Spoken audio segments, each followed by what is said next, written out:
Everybody, it is your boy Baddog back with another New York Giants video. First and foremost, Happy New Year to everybody out there. 2020, we survived another year, and I just want to say, again, a heartfelt thank you so much to all my subscribers and viewers that made 2019 a great year for this channel. Hopefully, we can make it even better in 2020, but I really, really do appreciate everybody that made this channel what it was last year and years previous, obviously. But thank you so much for all your continued support. I hope everybody had a safe New Year's Eve last night. If you partied it up, I hope you enjoyed it. Hope you're not feeling too lousy this morning. I've been there, so I've had those mornings on New Year's Day where it's you're looking for the coffee, you're looking for the toast. I've been there. So hopefully, if you went out and partied, you had a really good time, and hopefully the hangover is worth it this morning. But anyway, let me get into the video. I do plan on doing at least one mock draft, hopefully, and it may be a couple for just the New York Giants, but they take a lot of time to do. I know one doesn't sound like a lot, but mock drafts do take a lot of time. Sometimes I have a lot of time constraints with the job, with the family, with everything I do. It's hard to sometimes come on here and find time to do videos. A lot of times I am doing them on my lunch break, let alone doing a mock draft. I'm going to do my best to at least get one up, maybe two. I'll try. But I can't make any promises. It's just tough to find time sometimes. It's hard to juggle everything that I got to do, but that's why I really appreciate everybody that sticks with me and understands the time constraint, and it continues to support my channel, even though I don't get as many videos up there as I would like to do. We're here in 2020, and unfortunately for the New York Giants and our fans, we've been looking at 2020 since pretty much the beginning of November.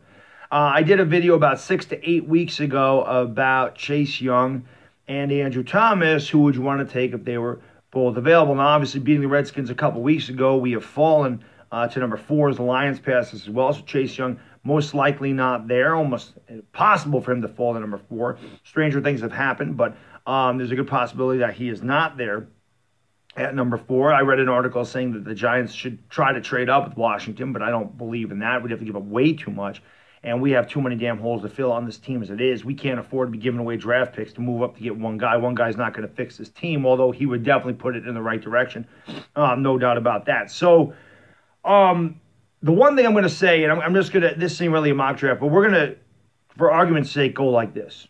Andrew Thomas could be there at number 4. Say the Cincinnati Bengals, they're taking Joe Burrow. They're going to run up to the podium and take Joe Burrow. They'd be stupid not to. Redskins are going to take Chase Young. Now, let's just say that the Lions decide they don't want Andrew Thomas, and they don't want Isaiah Simmons. Say that they want Jeff Okudah from Ohio State. That leaves Isaiah Simmons and Andrew Thomas both there at number 4.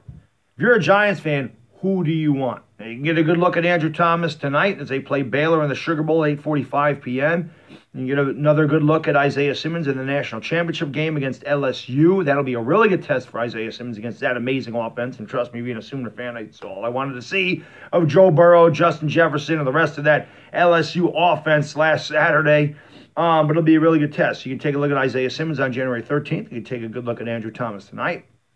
Obviously, the Combine will have a lot to do with a lot of things. It always does. Sometimes I feel like teams put too much stock in the Combine, but it definitely it makes some guys' stock, their draft stock rise very high, and sometimes a bad Combine makes it fall. So obviously that has a lot to do with it. But for argument's sake, say that the Lions do take Jeff Okudah, and it leaves us with Isaiah Simmons or Andrew Thomas. Who are you taking?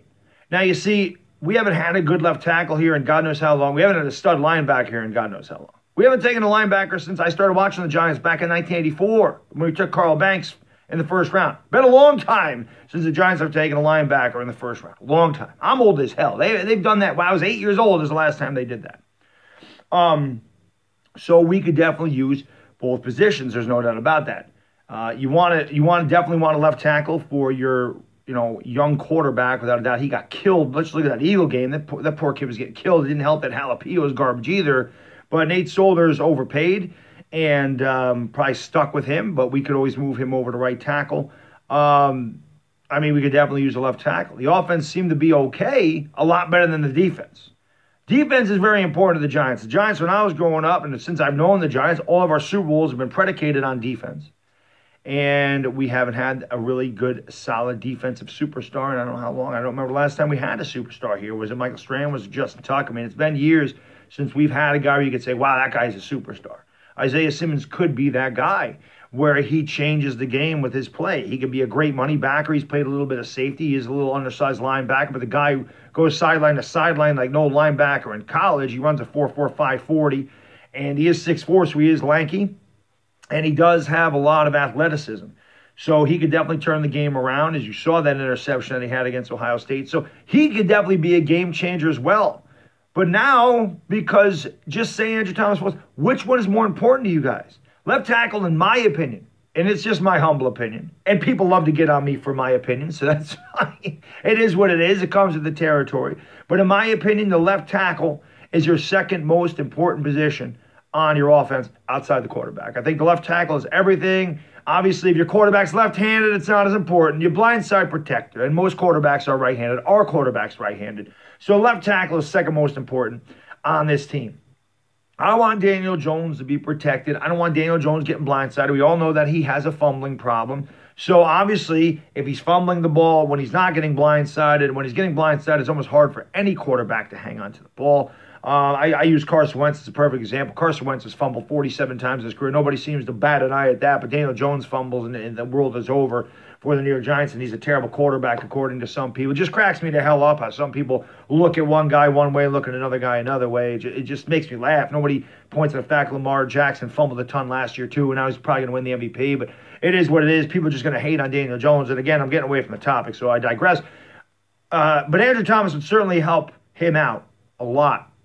It'd be good to have that solid left tackle in place for the next 5 years. But it would also be really good to have that stud linebacker in place for the next 5 years. So let me know what you think in the comments section. I think there's a good argument for both players. I think that Isaiah Simmons certainly would benefit the defense. And we saw how bad this defense was. This defense gave up 451 points. They're one of the worst passing defenses in the league. We were terrible on third downs this year. But then again, the offense only scored about 20 points a game. I think we scored 340 points, something like that. So not too good there either. So let me know what you think in the comments section. To me, it's a really tough call because I love Isaiah Simmons. And I like I said, my teams are predicated on defense. And I know defense is incredibly important. But God, it'd be nice to have a solid left tackle there that's not getting your young quarterback killed. Let me know what you think in the comments section. If they're both there, Isaiah Simmons, Andrew Thomas, let me know what you think in the comment section. I hope to have a Jason Garrett video up a little later today. I'll be live for the Lakers, 10:15 against the Suns tonight. Enjoy the rest of your New Year's Day. It's Baddog, and I am gone. Peace!